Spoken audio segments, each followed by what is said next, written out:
Shalom saudara-saudara yang kekasih dalam Yesus Kristus. Pada hari ini kita mempelajari pelajaran sekolah sahabat yang ke-13, triwulan ketiga tahun 2022 dengan judul Kristus dalam Cawan Libur.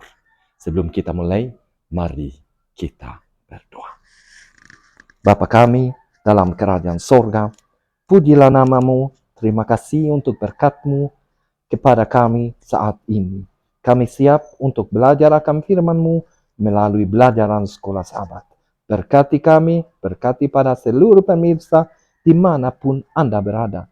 Dalam nama Yesus kami berdoa. Amin. Saudara-saudara yang kekasih, selamat datang. Saya harap Anda sehat-sehat. Ayat hafalan dalam pelajaran ini terdapat dalam Matius 27 ayat 46. Menjadi inti untuk pelajaran sekolah sahabat hari ini. Ayat ini tentang saat Yesus mengalami penyiksaan di atas kayu salib. Sebelum ia mati. Kira-kira jam 3 berserulah Yesus dengan suara nyaring. Eli, Eli, lama sabachthani. Artinya, Allahku, Allahku, mengapa engkau meninggalkan aku? Pelajaran ini mengingat fakta bahwa Yesus adalah Ilahi, pencipta langit dan bumi, dan bahwa ia datang untuk mempersembahkan dirinya sebagai korban untuk dosa di seluruh dunia. Pelajaran ini membantu kita memahami penderitaan Yesus di bumi.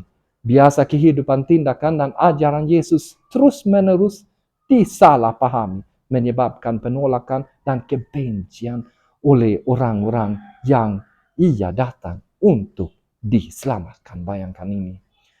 Kita akan melihat sepanjang 1 minggu ini bagaimana nanti menjanjikan proses Yesus benar-benar di dalam cawan lebur itu.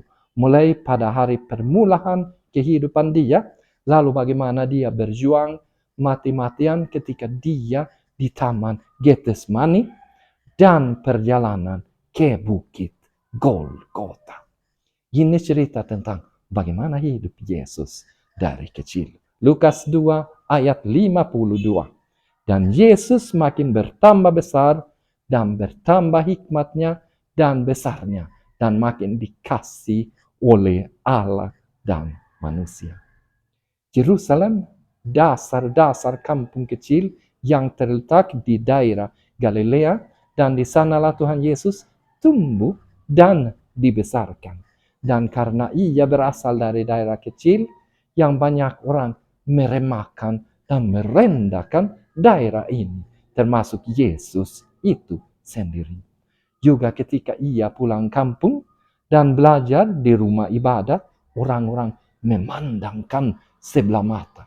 Mengapa ya? Karena mereka hanya tahu bahwa Yesus itu tak lebih dari anak seorang tukang kayu. Bayangkan.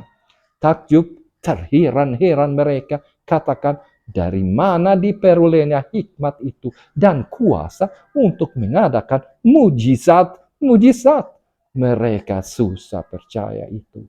Makanya tidak selalu aman saat Yesus menginjil. Orang sering marah di saat dia di rumah ibadat dan di kota-kota. Betapa menyakitkan kasih yang tulus ditafsirkan oleh orang yang bahkan juga oleh warga sekampung dia. Matius 23 ayat 37. Yerusalem, Yerusalem, engkau yang membunuh nabi-nabi, melempari dengan batu orang yang diutus kepadamu. Berkali-kali aku rindu mengumpulkan anak-anakmu, sama seperti induk ayam mengumpulkan anaknya di bawah sayapnya, tetapi kamu tidak mau. Ayat ini menggambarkan bagaimana perasaan Kristus tentang penolakan dialami saat itu. Biar kita menolak firman Kristus, bawakan saudara-saudara yang dikasih, ingatlah Yesus tidak akan pernah menyerah dan tidak akan pernah berhenti mengusahakan agar kita dapat diselamatkan. Ingat itu. persiapan untuk hari terakhir di Taman Getsemani. Yesus dengan para muridnya merayakan Paskah Yahudi. Mereka pergi ke Taman Getsemani. Saat itu Yesus membawa 3 murid, yaitu Yesus dengan Petrus, Yakobus, Yohanes bersamanya ke tempat yang tersendiri. Di tempat itulah Yesus meminta mereka untuk jaga-jaga dan berdoa bersama agar tidak jatuh dalam pencobaan.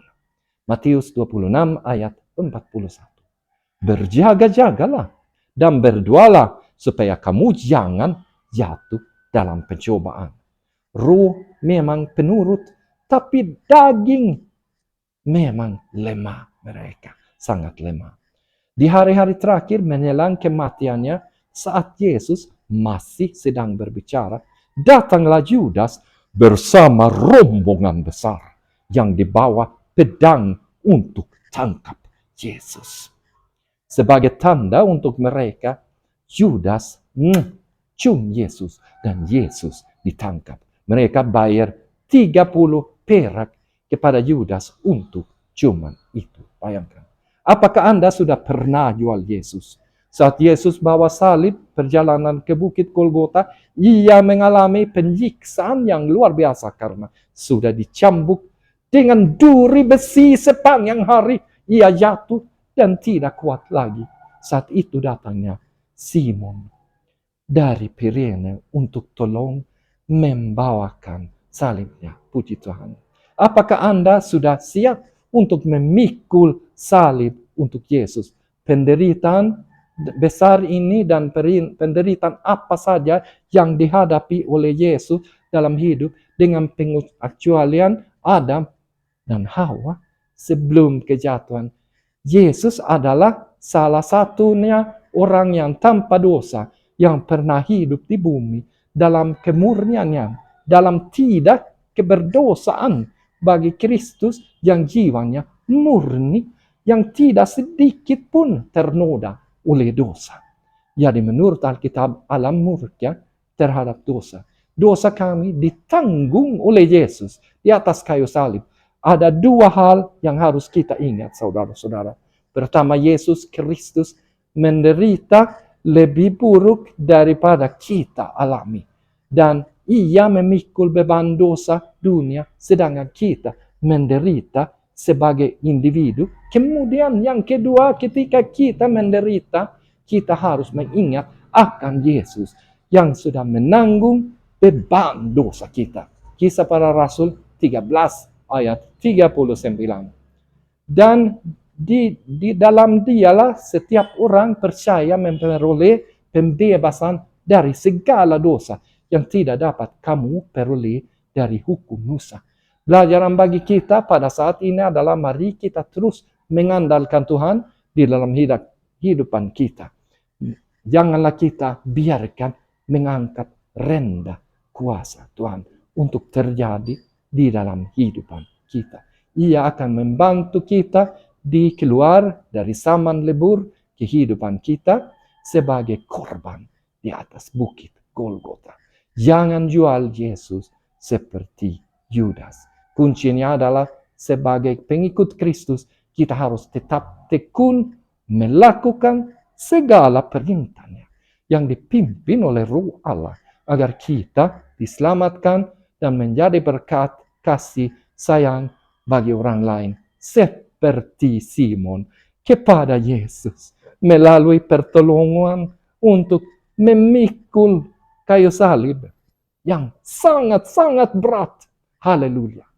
Mari kita berdoa.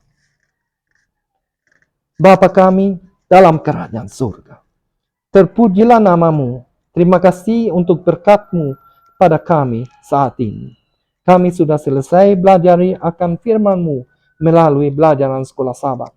Berkati kami agar kami bisa dapat kuasa untuk menjadi hamba-Mu seperti Simon. Berkati pada seluruh pemirsa dimanapun Anda berada.